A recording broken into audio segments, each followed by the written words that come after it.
नमस्कार साथियों, आपका चैनल पर स्वागत, अभिनंदन। हम आर्थिक समीक्षा 2025-26 पर चर्चा कर रहे थे। उससे संबंधित हमने अध्याय फर्स्ट पर चर्चा कर ली। आज की इस वीडियो में अध्याय सेकंड पर चर्चा करेंगे।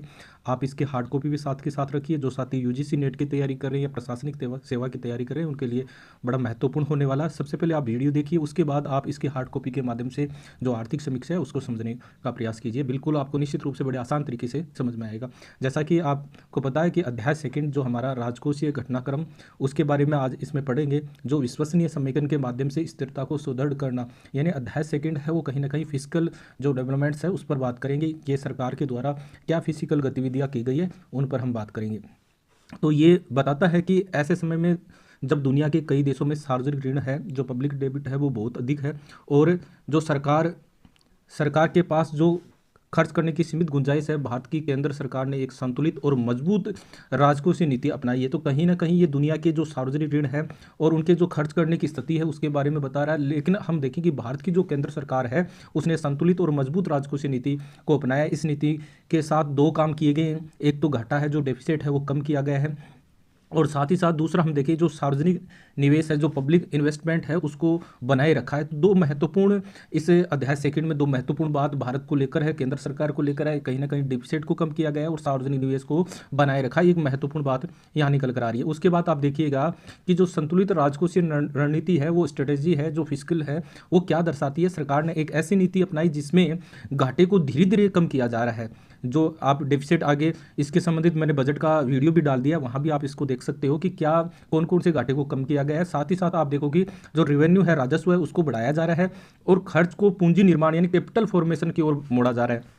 यहाँ तीन बातें निकल कर आ रही है। घाटे डेफिसिट की बात की जा रही है, जिसको मैंने बजट में समझाया है। राजस्व की बात की है, उसको भी मैंने बजट में बात की है। और पूंजी निर्माण, कैपिटल फॉर्मेशन की ओर मोड़ा जा रहा है। तो यहाँ एक बात समझने की आवश्यकता है कि पूंजी निर्माण, कैपिटल फॉर्मेशन क्या होता है। इसमें कहीं ना कहीं और बड़ा महत्वपूर्ण है कैपिटल फॉर्मेशन। एक अर्थव्यवस्था को मजबूत करने के लिए कैपिटल फॉर्मेशन होना आवश्यक है। इससे महामारी के बाद अर्थव्यवस्था में स्थिरता आई है और जो विकास है, ग्रोथ को समर्थन मिला है। और यह दिखाता है कि सरकार विवेकपूर्ण वित्तीय प्रबंधन, देखिएगा राजस्व से लेकर रेवेन्यू से लेकर डेटा दे रखा है आर्थिक समीक्षा में, बड़ा महत्वपूर्ण डेटा। ये ध्यान में रखिएगा कि यहाँ दे रखा है कि महामारी से पहले की स्थिति में और महामारी के बाद में, यानी कोरोना से पहले की स्थिति बता रखी है कि क्या स्थिति है। तो आप देखोगे कि वित्त वर्ष और 16 और 20 के बीच में आप देखोगे कि जो राजस्व प्राप्ति है, जो रेवेन्यू रिसिप्ट है, वो जीडीपी का लगभग 8.5% है, जबकि महामारी के बाद की स्थिति को यहाँ दर्शा रखा है कि ये बढ़कर 9.1% हो गई है। तो कहीं ना कहीं एक अच्छा सुधार है। और इस सुधार के मुख्य कारण ये बता रखे हैं इस बजट में कि आपका जो प्रत्यक्ष कर है, डायरेक्ट टैक्स है, उसकी संग्रह में बढ़ोतरी हुई है।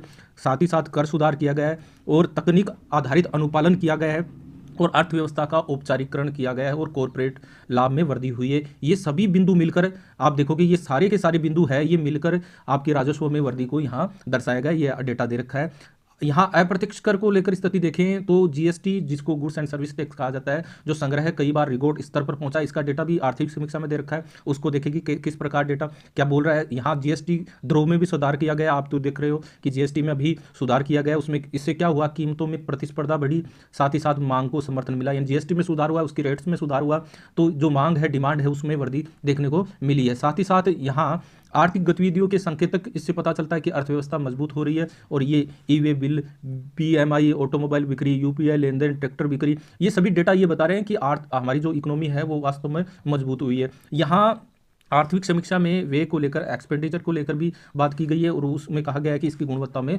सुधार हुआ है। तो यहाँ क्या डेटा बोल रहा है कि सरकार ने जो खर्च है, उसका एक्सपेंडिचर है, उसका ढांचा बदला।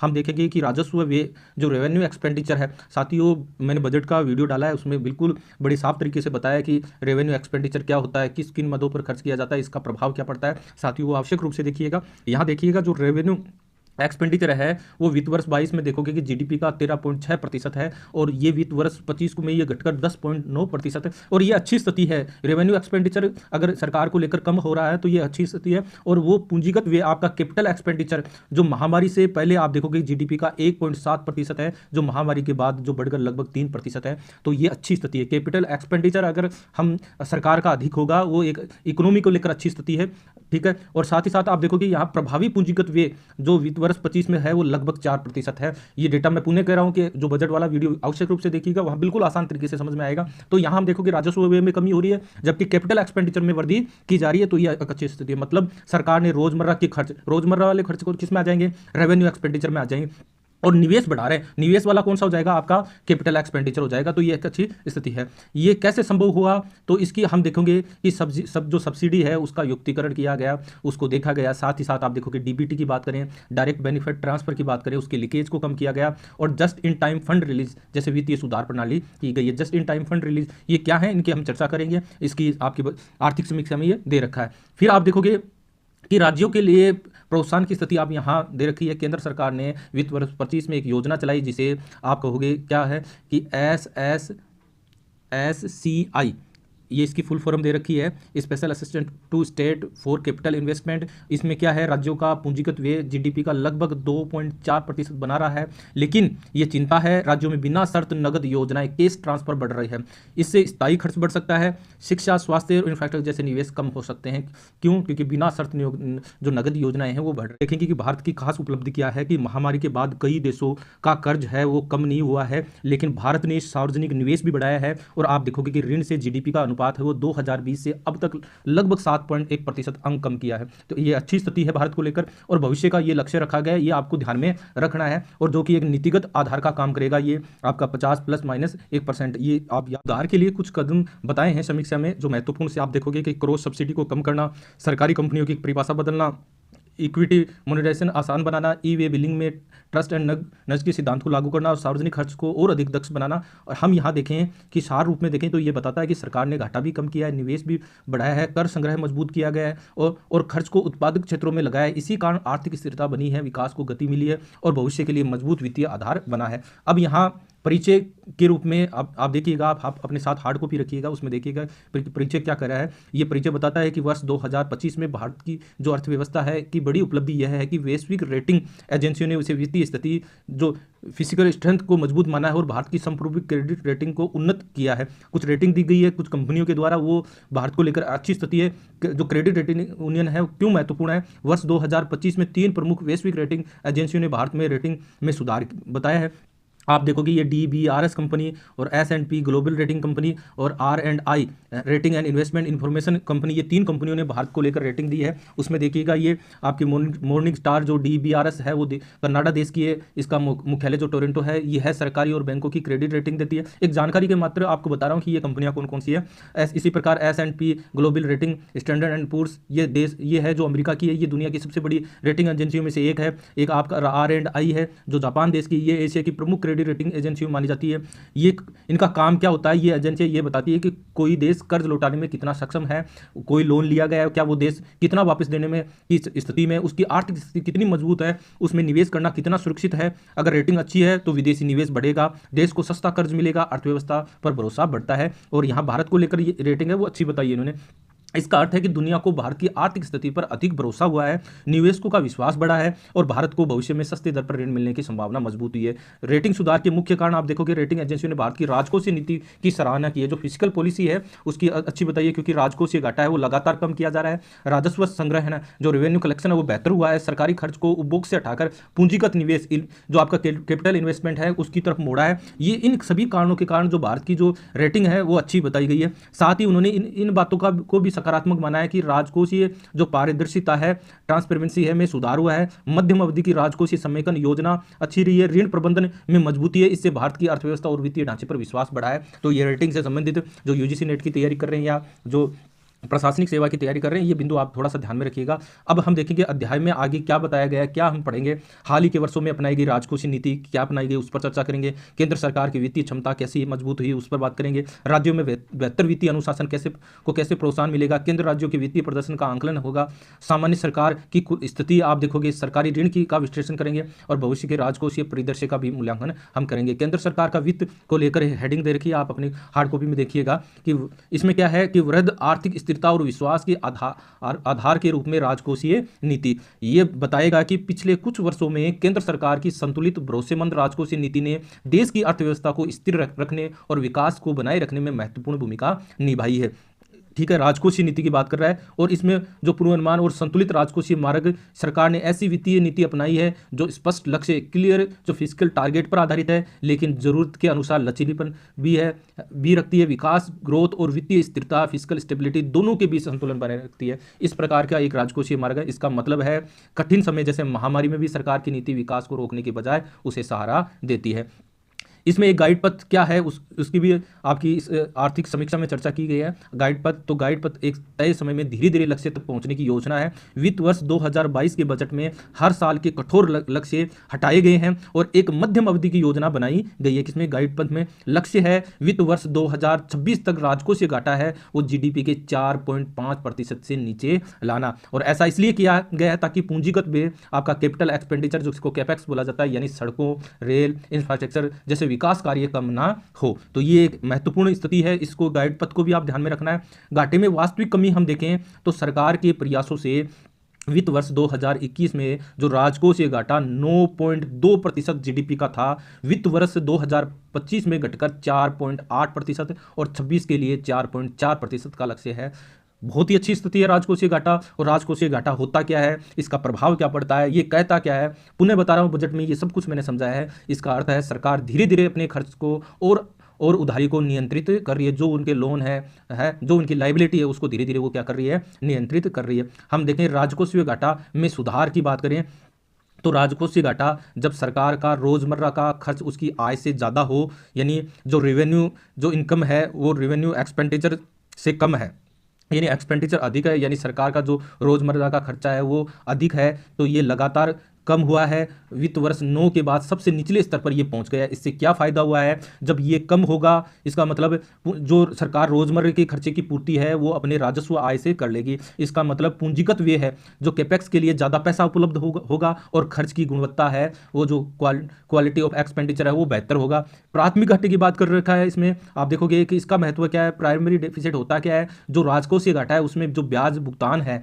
उसको घटाते हैं तो आपका प्राथमिक घाटा बचता है। इसका मतलब क्या है, इसमें कमी का मतलब है सरकार नई उधारी का उपयोग रोजमर्रा के खर्चों के लिए कम और पुराने कर्ज के ब्याज चुकाने के लिए ज़्यादा कर रही है। ठीक है, इसका मतलब ये हुआ, इसका यह जिम्मेदारी वित्तीय प्रबंधन का संकेत है। इसका मतलब सरकार कोई नया उधार नहीं तैयार कर रही है। अब तक इसका पूरा सार देखे हैं तो यह पूरा भाग ये समझाता है कि सरकार ने एक दीर्घकालीन योजना बनाकर घाटा कम किया है, खर्च को विकास कार्यों की ओर मोड़ा है, रोजमर्रा के खर्च पर नियंत्रण किया है और आर्थिक स्थिरता व निवेशकों का विश्वास मजबूत किया है। ये आप एक ग्राफ देख रहे हो, इसमें आप देखोगे कि ये आपके तीनों घाटे यहाँ दर्शा रखे हैं। ठीक है, ये देखना आप आपकी कॉपी में देखना, जो रेवेन्यू डेफिसिट की बात की गई है, फिजिकल डेफिसिट की बात की गई है, प्राइमरी डेफिसिट की बात की गई है, और आप देखोगे ये वाली स्थिति वित्त वर्ष जो आपका 2021 है उसमें ये बढ़ा है, जो आपका कोरोना काल था, लेकिन उसके बाद आप देखोगे कि ये तीनों ही क्या हो रहे हैं, कम हुए हैं।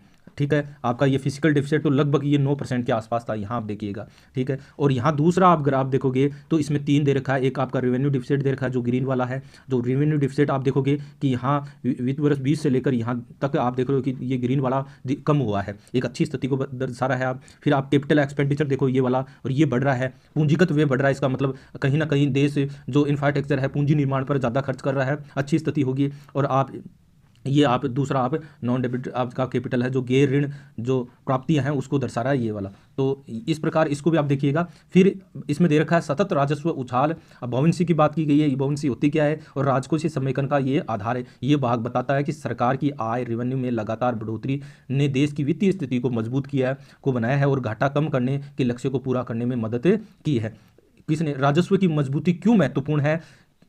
मैंने बताया था कि जो बजट है उसमें पुनः बता रहा हूं कि राजस्व और पूंजीगत आय दोनों बताएं। राजस्व आय कौन सी होती है, पूंजीगत आय कौन सी होती है। राजस्व आय एक बार पुनः कि राजस्व वह आय वो होगी जिसमें किसी प्रकार की लाइबिलिटी में कोई वृद्धि नहीं होगी, आप किसी से उधार नहीं ले रहे हो, नहीं किसी एसेट्स में कमी होगी। इसका मतलब ये है कि सरकार राजस्व के अंतर्गत अपनी पूंजी बेच नहीं रही है, अपना संपत्ति बेच नहीं रही है।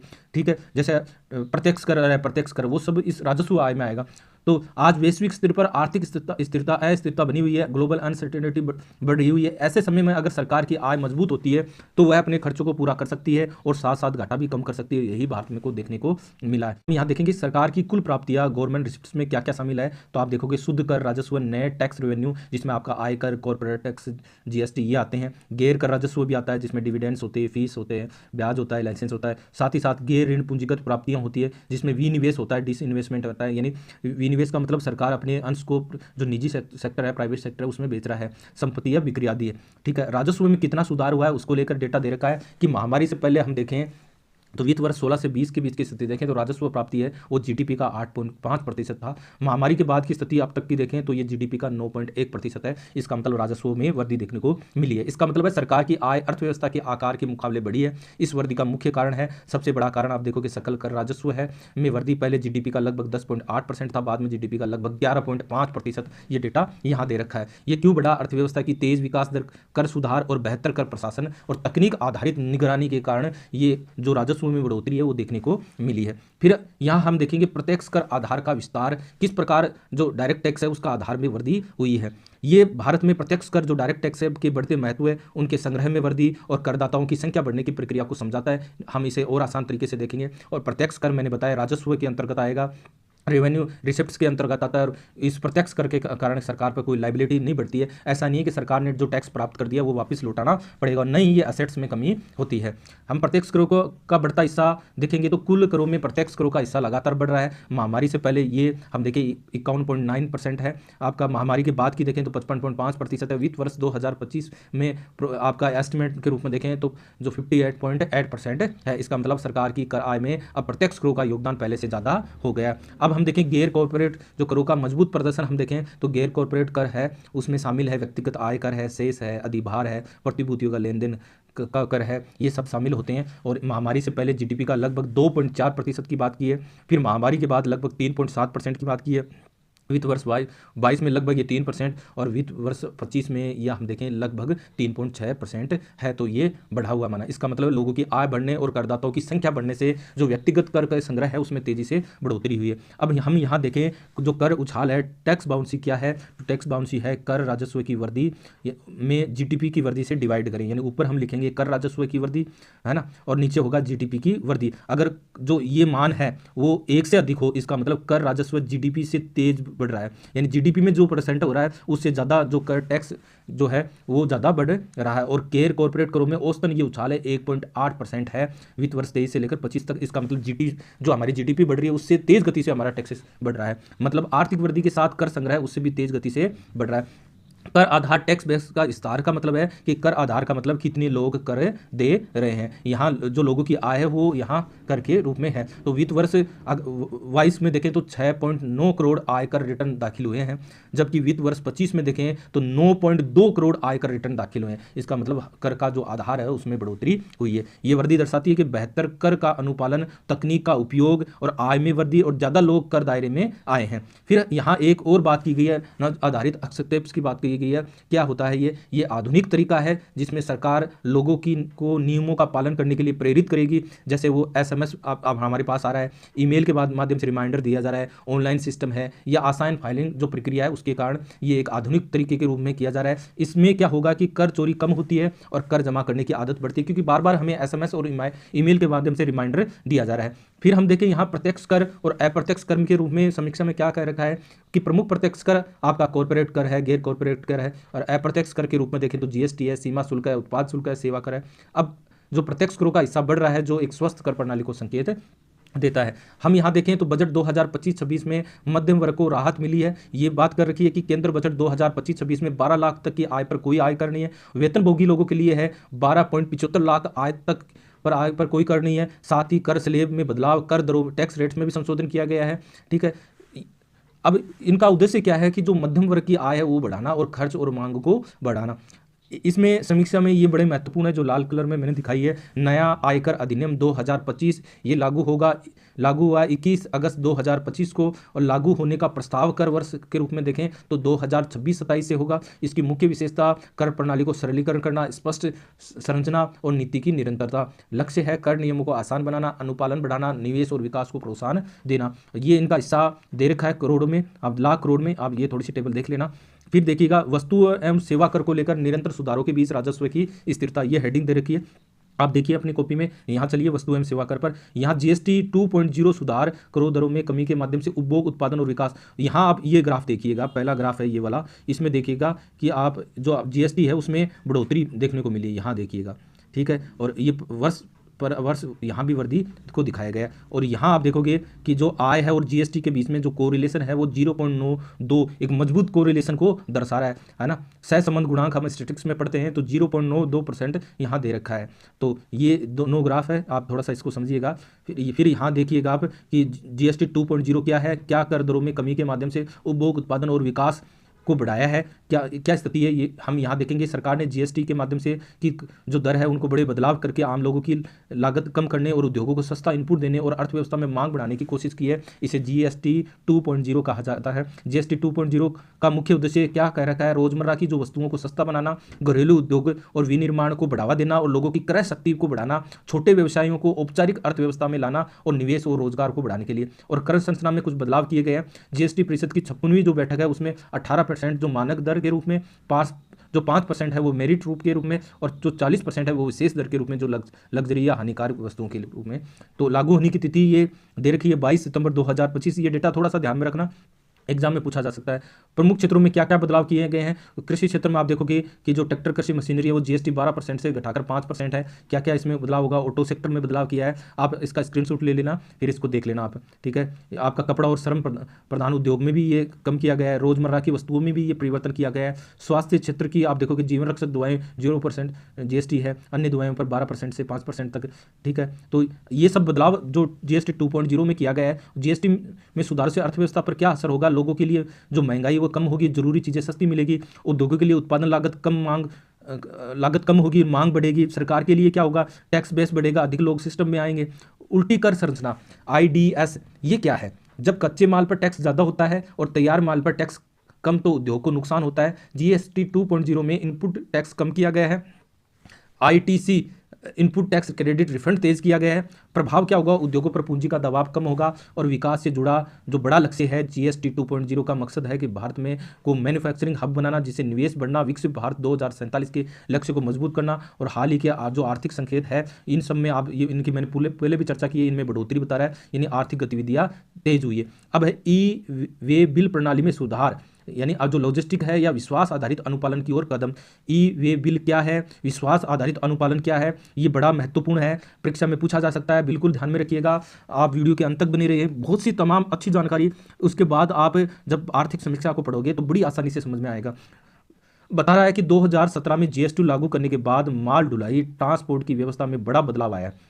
अब अगली पीढ़ी के जीएसटी सुधारों में ई वे बिल सिस्टम को और आधुनिक, सरल और व्यापार अनुकूल बनाने की जरूरत बताई जा रही है। हमने देखा कि अप्रत्यक्ष कर है उसमें जीएसटी बड़ा सुधार हुआ है, लेकिन अगला सुधार क्या हो रहा है ये ध्यान में रखिएगा, प्रश्न बन सकता है। ई वे बिल सिस्टम में सुधार है। 2017 में जीएसटी आने से क्या बड़े बदलाव हुए हैं कि लागू होने के बाद राज्यों के बीच लगे भौतिक चेक पोस्ट हटा दिए गए, ट्रकों को बार बार रुकना नहीं पड़ता, माल की आवाजाही तेज हुई है, परिवहन समय और लागत क्या हुई है, कम हुई है। मुख्य फायदे ये हुए कि देश एक एकल बाजार के सिंगल मार्केट की तरह काम करने लग गया है। अब ई वे बिल क्या है, इसका क्या काम है, अब इसकी बात करते हैं। जीएसटी की तो हमने देख ली ये बदलाव हुए हैं। इलेक्ट्रॉनिक परिवहन पर्ची है ये, ई वे बिल को क्या कहेंगे, इलेक्ट्रॉनिक परिवहन पर्ची। यह एक डिजिटल दस्तावेज है जो बताता है कि कौन सा माल जा रहा है, कहां से कहां जा रहा है और किस वाहन से जा रहा है।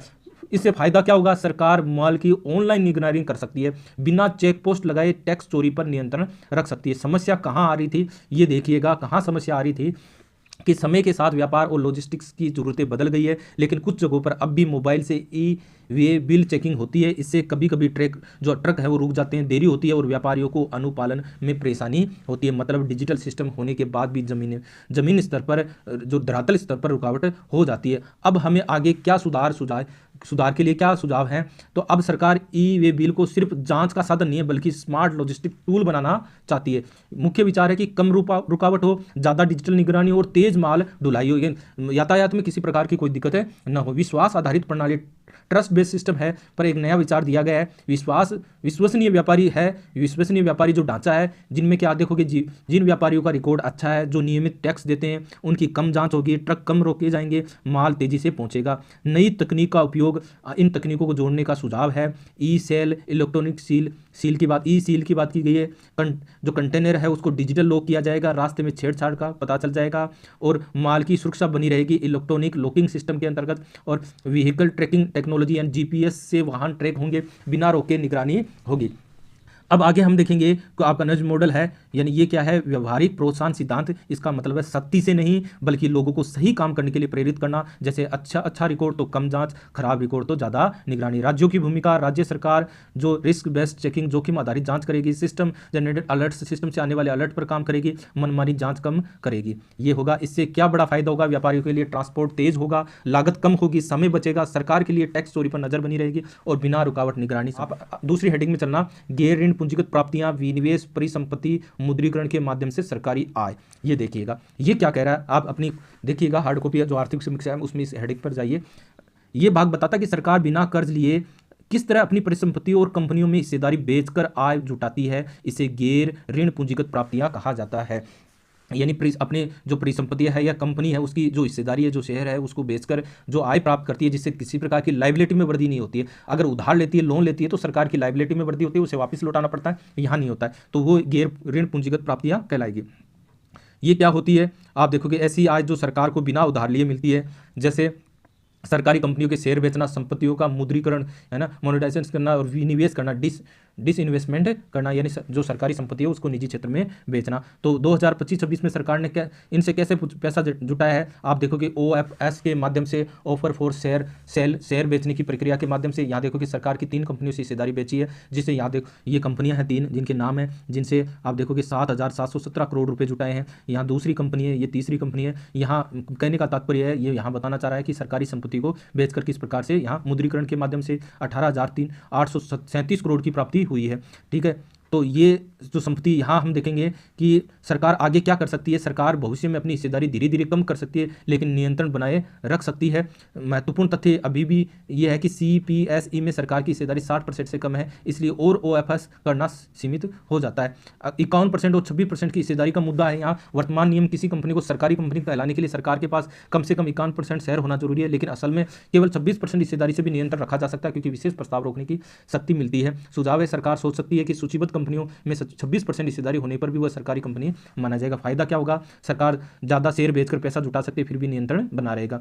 हम देखें कि सार्वजनिक व्यय की दक्षता बढ़ाने हेतु जो प्रौद्योगिकी टेक्नोलॉजी आधारित सुधार है, JIT फंड रिलीज और PDS अनुकूलन, इसको लेकर क्या कहा गया है, आपकी परीक्षा की दृष्टि से बड़ा महत्वपूर्ण है। यह सबसे पहले बात की गई just in time JIT fund release सुधार, आपकी समीक्षा में दे रखा है, थोड़ा सा ध्यान से देखिएगा, प्रश्न बन सकता है। JIT क्या है, जस्ट इन टाइम, समय पर जरूरत के अनुसार निधि जारी करना। बड़ा महत्वपूर्ण बदलाव है ये एक नई व्यवस्था है जिसमें सरकार पैसा पहले से एक मुश्त नहीं देती है, बल्कि जब वास्तव में खर्चा होना होता है तभी फंड जारी करती है। पहले क्या समस्या थी, पहले ये थी कि क्रेडिट पुश मॉडल चलता था, योजना के लिए पैसा पहले ही दे दिया जाता था, वह पैसा एजेंसियों के खाते में पड़ा रहता था, इससे निष्क्रिय निधि कहते थे। इससे नुकसान क्या होता था, पैसा बेकार पड़ा रहता था, धन का गलत उपयोग, विचलन का खतरा रहता था, सरकार को उधार लेना पड़ता था, ब्याज लागत बढ़ती थी। उदाहरण CSS में लगभग 1.6 लाख करोड़ तक पैसा निष्क्रिय पड़ा रहता था। अब क्या बदलाव किया गया, सरकार ने जो डेबिट पुल मॉडल है लागू किया। पैसा तभी जारी होगा जब खर्च होगा सीधा RBI के खातों से भुगतान होगा। JIT लागू कैसे किया जाएगा, 2 प्रमुख प्रणाली है, SNA और स्पर्श, है ना। SNA सिंगल नोडल अकाउंट, एकल नोडल खाता है। स्पर्श की बात की गई, सिस्टम फॉर पेमेंट और इक्वलाइजेशन। ये CSS के जो केंद्र प्रायोजित योजनाओं के लिए है, पैसा जरूरत के अनुसार जारी होगा। दूसरा इसमें है TSA, ठीक है, ट्रेजरी सिंगल अकाउंट, कोषागार एकल खाता है। ये भी आप देखो कि सेंट्रल सेक्टर की जो स्कीम है CS के लिए, जो RBI खाते से सीधा भुगतान होगा इसके अंदर। ये 2 तरीके का, एक तो आपका SNA और एक है TSA। अब JIT का परिणाम क्या होगा कि निष्क्रिय जो राशि वो कम होगी, जब पैसा जरूरत होगा तभी रिलीज होगा। अप्रैल 2024 में 1.67 लाख करोड़, अप्रैल में 2025 में 1.22 लाख करोड़ और जनवरी 2026 में 0.4 लाख करोड़। तो ये कम हुआ है आंकड़ा, देखिएगा। फायदा क्या होगा, इससे ब्याज की बचत होगी, कम उधारी होगी, पारदर्शिता बढ़ेगी, फंड का सही उपयोग किया जाएगा। दूसरा आप देखो कि PDS में तकनीकी आधारित सुधार किया गया है। PDS क्या है, इससे संबंधित भी मैंने एक वीडियो बनाया है, वो आप देख सकते हो। आपका पब्लिक डिस्ट्रीब्यूशन सिस्टम है, जो सार्वजनिक वितरण प्रणाली है, ये गरीब लोगों तक सस्ता अनाज पहुंचाने की व्यवस्था है। नई पहल क्या इसमें संतुलन किया गया है, मार्ग अनुकूलन, है ना, जो रूट है वो ऑप्टिमाइजेशन की बात की गई है, ROPDS। ये AI आधारित सिस्टम है जो गोदाम से दुकान तक सबसे छोटा और सस्ता रास्ता तय करेगा। महत्वपूर्ण है, एग्जाम में बड़ा इससे प्रश्न बन सकता है, थोड़ा सा ध्यान दीजिएगा। किसने विकसित किया? तो IIT दिल्ली और WFP ने, विश्व खाद्य कार्यक्रम में। इसका क्या फायदा होगा? आर्थिक लाभ होगा। क्या? परिवहन लागत कम होगी क्योंकि सीधा मार्ग इसके अंदर देखा जाएगा, समय की बचत होगी और सालाना 250 करोड़ की बचत होगी। पर्यावरण से संबंधित लाभ होगा, ईंधन की जो खपत है वो कम होगी, CO2 जो उत्सर्जन है उसमें कमी होगी और राज्यों में जो परिवहन की दूरी है उसमें 50% तक कम होगा और CO2 उत्सर्जन का 35%। तकनीकी एकीकरण की यहाँ बात की गई है, CRIS, FOIS और PM गति शक्ति प्लेटफॉर्म, इनको एकीकरण की। इनसे खाद्यान्नों की जो आवाजाही है वो बेहतर होगी, राज्यों के बीच सप्लाई आसान होगी। निष्कर्ष रूप में हम कहें तो एक नंबर जिसकी हमने बात की है, फंड को जरूरत के समय जारी करेगा, यानी पैसा बचा रहेगा, ब्याज कम लगेगा। PDS में आप देखोगे तकनीक का उपयोग करके परिवहन लागत और समय और प्रदूषण कम करेगी, यानी तकनीक के जरिए सरकारी खर्च को अधिक कुशल और पारदर्शी प्रभावी बनाया जा रहा है। अब हम देखें यहाँ राज्यों में राजकोषीय स्थानांतरण और आर्थिक अभिसरण के रूप में क्या बदलाव किया गया है। ये भाग समझाता है कि केंद्र सरकार से राज्यों को मिलने वाला पैसा विकास में मदद करता है, लेकिन केवल पैसा देना ही विकास की गारंटी नहीं है। असली फर्क इस बात से पड़ता है कि राज्य उस पैसे को उपयोग किस प्रकार से करता है। यानी केंद्र सरकार राज्यों को पैसा दे रही है, लेकिन वो पैसा देने से विकास नहीं होगा, उसका प्रयोग कहाँ किया जा रहा है। यानी राजकोषीय स्थानांतरण का महत्व है। भारत की वित्तीय व्यवस्था में केंद्र से राज्यों को धन देना एक महत्वपूर्ण व्यवस्था है। इससे राज्यों की आर्थिक क्षमता बढ़ती है और वे केवल विकास के कार्य कर पाते हैं। मुख्य तथ्य है कि पैसा मिलने से अवसर मिलते हैं, पर विकास इस बात पर निर्भर करता है कि वो खर्च कहाँ किया जा रहा है। यानी केवल ज्यादा पैसा ज्यादा विकास नहीं होता है ना। 1980-81 से 2022-23 तक के अध्ययन से ये पता चलता है कि सिर्फ ज्यादा अनुदान मिलने से गरीब राज्यों में तेज विकास अपने आप नहीं होता। विकास का स्तर इस बात से तय होता है कि पैसा किस काम में लगाया गया है और वित्तीय अनुशासन कैसा है। सबसे बड़ा कारक है वो देखिएगा पूंजीगत व्यय, जो कैपिटल एक्सपेंडिचर है। सरकार इस पर विशेष ध्यान दे रही है क्योंकि क्यों महत्वपूर्ण है कि सड़क, बिजली, उद्योग, सिंचाई, स्कूल जैसी चीजें लंबे समय तक लाभ देती है। इससे उत्पादन, निवेश और रोजगार बढ़ता है। मुख्य तथ्य है जो राज्य ज्यादा पैसा इंफ्रास्ट्रक्चर में लगाता है वे ज्यादा तेजी से विकास होंगे। इसका मतलब ये नहीं है कि राज्य को पैसा मिल गया वो ज्यादा विकास करेगा, तभी होगा जब इंफ्रास्ट्रक्चर पर लगाता है। अनुदान का विकास से सीधा संबंध नहीं है। जब केवल अनुदान को अलग से देखा गया तो उनका विकास से मजबूत संबंध नहीं मिलता। इसका पैसा मिलना जरूरी है, लेकिन असली असर उसके उपयोग से पड़ता है। राजकोषीय घाटे का असर देखें, जिन राज्यों में ज़्यादा घाटा पाया गया वहाँ बाद के वर्षों में विकास कमजोर रहा, कारण ज़्यादा उधारी रही, आर्थिक अस्थिरता रही। मानव पूंजी का योगदान बड़ा महत्वपूर्ण है। शिक्षा और स्वास्थ्य में सुधार विकास को बढ़ाते हैं, लेकिन तब तक ज़्यादा असर होता है जब साथ में निवेश बढ़े, रोजगार के अवसर भी बढ़े। ये केवल मानव पूंजी, शिक्षा, स्वास्थ्य पर दे दिया लेकिन रोजगार नहीं बढ़े, निवेश नहीं बढ़ा है, तो वो कहीं कोई काम का नहीं है। असली विकास का तरीका समीक्षा बताती है कि स्थायी विकास तब होता है जब पूंजीगत निवेश बढ़े, इंफ्रास्ट्रक्चर मजबूत हो, निजी निवेश को बढ़ावा मिले, रोजगार में वृद्धि हो।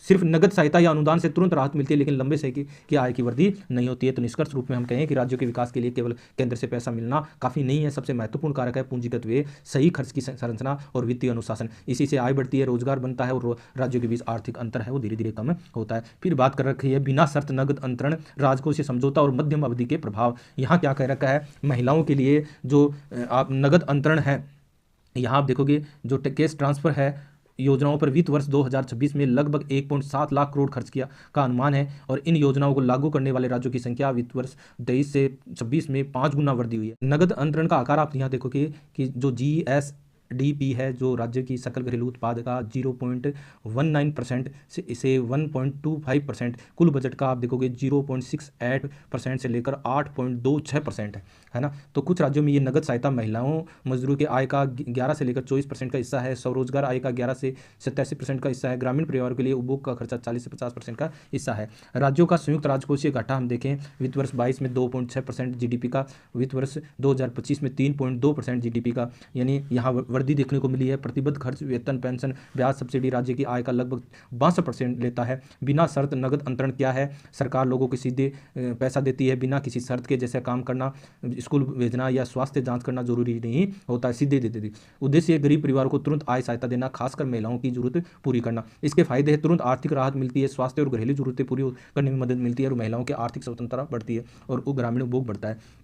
यहाँ पैसे कई परिवारों को मासिक आय का बड़ा हिस्सा बन जाती है। समस्या कहाँ आती है, इन योजनाओं के तेजी से बढ़ने से राज्यों के सामने दुविधा खड़ी हो रही है। अगर नगद योजनाओं पर ज़्यादा खर्च करेंगे तो सड़क, शिक्षा, अस्पताल, इंफ्रास्ट्रक्चर पर कम पैसा मिलेगा। अगर वहाँ नगद रूप में देंगे सहायता तो ठीक तो बात है, गरीबों के लिए अच्छी बात है, लेकिन कहीं ना कहीं ये जो इंफ्रास्ट्रक्चर सड़क पर वो अगर उधार लेकर खर्च बढ़ाएंगे तो घाटा और कर्ज बढ़ेगा। इसे ही राजकोषीय समझौता, फिस्कल ट्रेड ऑफ कहा जाता है। मध्यम अवधि का असर रिपोर्ट बताती है कि नगद सहायता से उपभोग बढ़ता है, खाद्य सुरक्षा सुधरती है, लेकिन जो शिक्षा में स्थायी सुधार नहीं होता है, पोषण पर सीमित असर पड़ता है, गरीबी से स्थायी बाहर निकलना मुश्किल है। इसका मतलब ये तुरंत मदद करती है पर लंबे समय का विकास नहीं बनती। बहुत ही अच्छा महत्वपूर्ण बात है ये। रोजगार पर प्रभाव देखें तो कुछ रिपोर्ट बताती है कि लगातार नकद मिलने से महिलाएं श्रम भागीदारी थोड़ी कम हो सकती है, क्योंकि बिना काम किए भी आय मिल रही होती है। पूंजीगत खर्च पर दबाव है। जब बजट का बड़ा हिस्सा नकद योजनाओं में जाता है तो सरकार अक्सर सबसे पहले पूंजीगत व्यय कम करती है, जबकि ये खर्च रोजगार बनाता है, उत्पादन बढ़ाता है, लंबे समय का विकास देता है। यानी आप अगर कैपिटल एक्सपेंडिचर कम कर रहे हैं तो कहीं ना कहीं समस्या आएगी। अंतर्राष्ट्रीय अनुभव, कुछ देशों ने नगद सहायता को शर्तों से जोड़ा है। जैसे मैक्सिको की बात करें, पैसा तभी मिलेगा जब बच्चे स्कूल में जाएंगे, स्वास्थ्य। ब्राजील की बात करें तो टीकाकरण और स्कूल उपस्थिति जरूरी है। फिलीपींस की बात करें तो समय सीमा और नियमित समीक्षा की बात है। तो मुख्य सीख ये मिली, शर्तों वाली योजनाएं शिक्षा और स्वास्थ्य में ज़्यादा सुधार लाएगी। निष्कर्ष रूप में देखें तो बिना शर्त नगद अंतरण अल्पकालीन राहत देगा, लेकिन दीर्घकालीन विकास नहीं बनेगा। अगर इनका विस्तार बहुत ज़्यादा हो जाएगा तो राज्य का घाटा बढ़ सकता है, इंफ्रास्ट्रक्चर निवेश कम हो सकता है, क्योंकि आर्थिक वृद्धि है वो धीमी हो सकती है। अगर हम सार रूप में देखें तो नगद अंतरण तत्कालीन आय सहायता देता है, लेकिन यदि इन्हें रोजगार, शिक्षा और पूंजी निवेश में नहीं जोड़ा जाए तो वे मध्यम अवधि की आर्थिक वृद्धि और राजकोषीय स्थिरता पर दबाव डाल सकते हैं। फिर हम देखें केंद्र सरकार के लिए राजकोषीय नीति का ढांचा क्या है। ये अंश बताया कि भारत सरकार ने महामारी के बाद अपनी वित्तीय स्थिति को कैसे संभाला, घाटा कम करने के लिए क्या कदम उठाए और आगे के लिए क्या लक्ष्य है। तो महामारी के समय की स्थिति देखें तो कोविड-19 के दौरान समय सरकार का राजकोषीय घाटा बढ़कर जीडीपी का 9.2% तक पहुंच गया था। हमने ग्राफ में देखा। इसके मुख्य कारण थे महामारी से जुड़ी अतिरिक्त खर्च।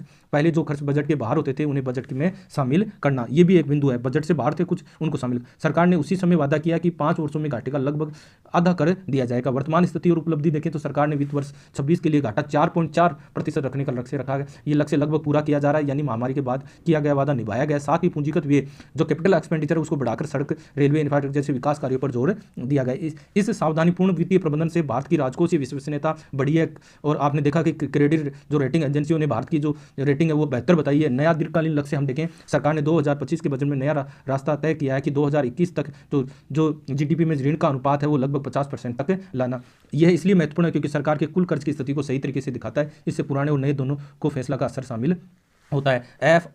RBM कानून पर चर्चा, आप देखो कि ये 2003 को आया था। इसका लक्ष्य है राजकोषीय घाटा जीडीपी के 3% तक सीमित रखना, लेकिन 2003 के बाद ये लक्ष्य केवल एक बार ही हासिल हुआ। बार बार लक्ष्य पूरा न होने से सरकार की विश्वसनीयता पर प्रभावित हुई। इसलिए अभी तुरंत 3% के सख्त नियम पर लौटना उचित नहीं माना जा रहा है, क्योंकि दुनिया में आर्थिक अनिश्चितताएं, अनसर्टेनिटी की स्थिति है। सरकार को लचीलापन होना आवश्यक है। नया संतुलित दृष्टिकोण ये है कि नए ढांचे में 31 मार्च 2021 तक जो ऋण जीडीपी पर जो ऋण का प्रतिशत है वो अभी ये दोबारा आ रहा है 50 ±1% का लक्ष्य रखा गया। ये याद रखिएगा, ये स्पष्ट है भी है, समयबद्ध भी है, और सरकार को जरूरत के अनुसार नीति बदलने की गुंजाइश भी देता है। आगे की योजना हम देखें, जब घाटा और कर्ज दोनों कम होकर स्थिर हो जाएंगे, वैश्विक अनिश्चितता घट जाएगी, तब फिर से FRBM जैसे सख्त नियम जैसे 3% घाटा लक्ष्य लागू करने पर विचार किया जा सकता है। निष्कर्ष रूप में हम देखें, सरकार का मौजूदा राजकोषीय नीति ढांचा दो बातों पर भी संतुलन बनाता है। अनुशासन, घाटा और कर्ज कम करना, लचीलापन यानी बदलती वैश्विक परिस्थिति के अनुसार खर्च करने की क्षमता। इससे भारत की वित्तीय विश्वसनीयता मजबूत हुई है और आगे की आर्थिक स्थिरता के लिए एक स्पष्ट दिशा तय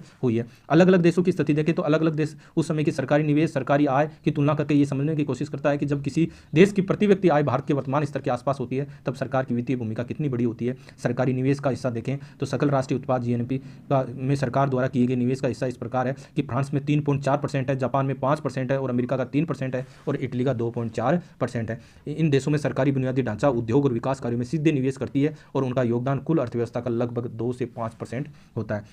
जब देश की आय भारत जैसी थी तब सरकारी राजस्व कितना था, IMF और विश्व बैंक ने आंकड़े दिए हैं। जब OECD देशों की प्रति व्यक्ति आय $2000 से $3000 के बीच थी, जो आज के भारत के स्तर के करीब है, तब सरकार की कुल आय का हम देखें कितना है, आमतौर पर जीडीपी का 20% से 28% के बीच रहती है। 1960 और 85 के समय की बात कर रहे हैं।